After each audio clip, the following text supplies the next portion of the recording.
Welcome to Module 7. This is the first video lecture for Module 7, and it's letter A in your outline if you're in the learning materials part of Module 7. If you go back to the first part there in Module 7, you'll see the introduction, which has a more detailed outline, and we will be following through that outline. On this video, we have all of letter A, including the 5 subcategories, creation and so forth, that you will see there. So that locates where we are. If you want to take a minute just to go look at the module again or print out the outline, feel free to do so. And you can stop this video anytime you want, and you can go back or look for other materials, which I'll occasionally direct you to. As you can see, the format's a little bit different. The first 6 modules of this series were recorded in a classroom setting, and we had 5 chaplains who met with us, and so there was some give and take. But now the rest of the lectures will come in a format where I am speaking directly to you and you alone. We're in a special studio in the same building in which the earlier videos were taken, and this is a faculty studio in which we can record things just like this. So, my intention for these lectures is not to repeat everything that you will see in the readings. The readings for modules 7 through 10 are all drawn from my book, Meet God Again for the First Time, and they cover in considerable detail the issues that we want to cover in these 4 modules. However, what I will want to do in these videos is, particularly by way of emphasis, oral presentation allows things like tone of voice, gestures like this, and simply the way I'm talking to you and emphasizing certain things. You can be clearer in the oral presentation than you can be in writing, even though it may be harder to remember the details. So the lectures, the readings will work closely together. There'll be a lot of overlap, but in mastering both of those, I think you will have a stronger understanding of the topic than you would with either one alone. So let's begin. We're in Module 7A, and this is the biblical theology portion of the course. We've been talking in general about hermeneutics. We've come to understand what exegesis is, what biblical theology is, what systematic theology is. Module 10 gets more into the area of systematic theology, where we deal with the implications of the biblical material. But in 7 through 9, we're going to walk basically from Genesis to Revelation and take a look how the Bible writers' own intentions, how their own world and worldview was involved in presenting the material that they gave, and how God, through the Holy Spirit, oversaw the entire Scriptures into a seamless whole that has powerful implications for the way we live today. So let's get started. We'll begin at the beginning. And the first portion of letter A is the creation story. And you will want to take a look at chapter 2 in the book Meet God Again and refer to it from time to time. If you have been checking in the website, the Learning Materials website, there is, this is my printout of the first page of chapter 2 that you have available to you there under 7A. And we'll be following pretty much along that line. Now, as you read the creation story, you come to realize that the whole thing in chapter 1 of Genesis is building up to a climax. And the climax is the creation of humanity. While animals are important to God, while the natural world is very important to God, it is with human beings that He is communicating in the book of Genesis. And so human beings are the high point of the creation story. Adam and Eve, the high point of the creation story. Then in chapter 2, there's a second story of creation, and that one focuses simply on the relation of Adam and Eve in the Garden of Eden. So it elaborates on the story in chapter 1. The high point is in chapter 1, verses 26 through 28. And I'd like to invite you to turn to a Bible, pause the video if you need to do that, and get a Bible and follow with me as best that you can. Verse 26. Then God said, "Let us make man in our image, in our likeness. Let them rule over the fish of the sea and the birds of the air, over the livestock and over all the earth." Now there's a couple of relationships here you want to notice. First of all, human beings are created in the image of God. Since they're created in the image of God, that means that they are intentionally related to God. God is like a mentor. Human beings are like disciples. And there is a natural relationship that was intended from the beginning. At the same time, there's a second relationship mentioned in this text, and that relationship is the human beings also relate to the earth. So they have dominion over the earth. They are to rule over the earth. And so human beings are also created with a natural relationship to the earth, to the environment.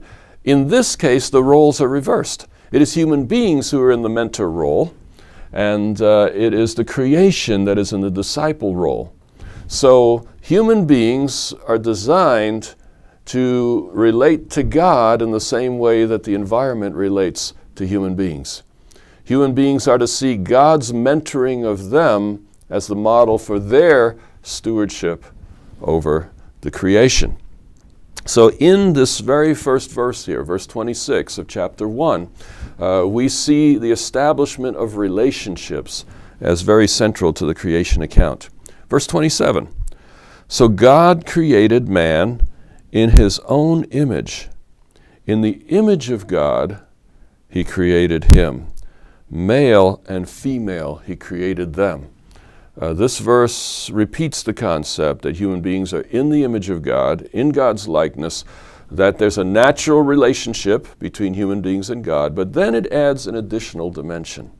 Male and female, he created them. The image of God is not just male. The image of God is male and female. That it is in both, in relation to each other, that the fullness of the image of God is exhibited. So there's a natural relationship also between human beings and each other. Human beings alone are not complete. Human beings are complete only in community. That's a very important concept that we come to understand here as we look at Genesis 1, verses 26 and 27. Let's take a look at verse 28, just to complete the passage. "God blessed them, male and female, and said to them, 'Be fruitful and increase in number, fill the earth and subdue it, rule over the fish of the sea and the birds of the air, and over every living creature that moves on the ground.'" So human beings were designed in this mentoring, ruling relationship over the creation. They were designed to work with the creation, to work with the birds of the air, the fish of the sea, the animals that move along the ground. The entire creation is subject to them. Now, if you go to your handout and you go to page 17, you will see an illustration there that may be helpful to you. And I'm holding up the page. I don't know how well you can see that, but that's what your page will look like, page 17. And you will notice that there's an illustration on the upper right-hand part. And it's an illustration with a number of arrows. So you have an upward arrow. The X in the middle would be Adam and Eve. You have an upward arrow pointing to God. That represents the relationship of subordination that human beings have to God. You have sideward arrows between the Adam and Eve and others, the way it's set up here. This is natural relationship, and it's a relationship of equality. And then you have the relationship downward to the earth. So you have all three of those relationships illustrated there. And take a look at that illustration, because I think it'll be helpful to you in grasping what Genesis 1:26 to 28 are all about. So how does this creation story function in the whole Pentateuch? The Pentateuch is the first 5 books of Moses: Genesis, Exodus, Leviticus, Numbers, Deuteronomy. Why is the creation story the starting point? Why is it there right at the beginning? 2 things. First of all, it indicates that all nations have the same God. You see, every other nation at this time had gods of its own. People didn't think in terms of a universal God back then, but rather you had the gods of Egypt, the gods of Babylon, the gods of the Hittites, etc., the gods of the Canaanites.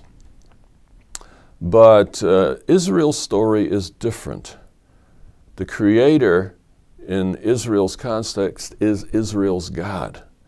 And all nations are subject to that same God. All nations come from Adam and Eve. So this story doesn't favor one nation over another. Israel is not to be seen as uniquely human in some way, but rather God is the God of all nations, of all peoples, and all ethnic groups are related to one another. So there's a powerful lesson there about equality, equality of all different ethnic groups, all different races, equality of opportunity in God's intention. Israel then would have to be understood in the Bible as a missionary nation right from the start. Their role and their mission is to speak for God to the other nations that may seem to be a bit more distant from Him in the context we're talking about.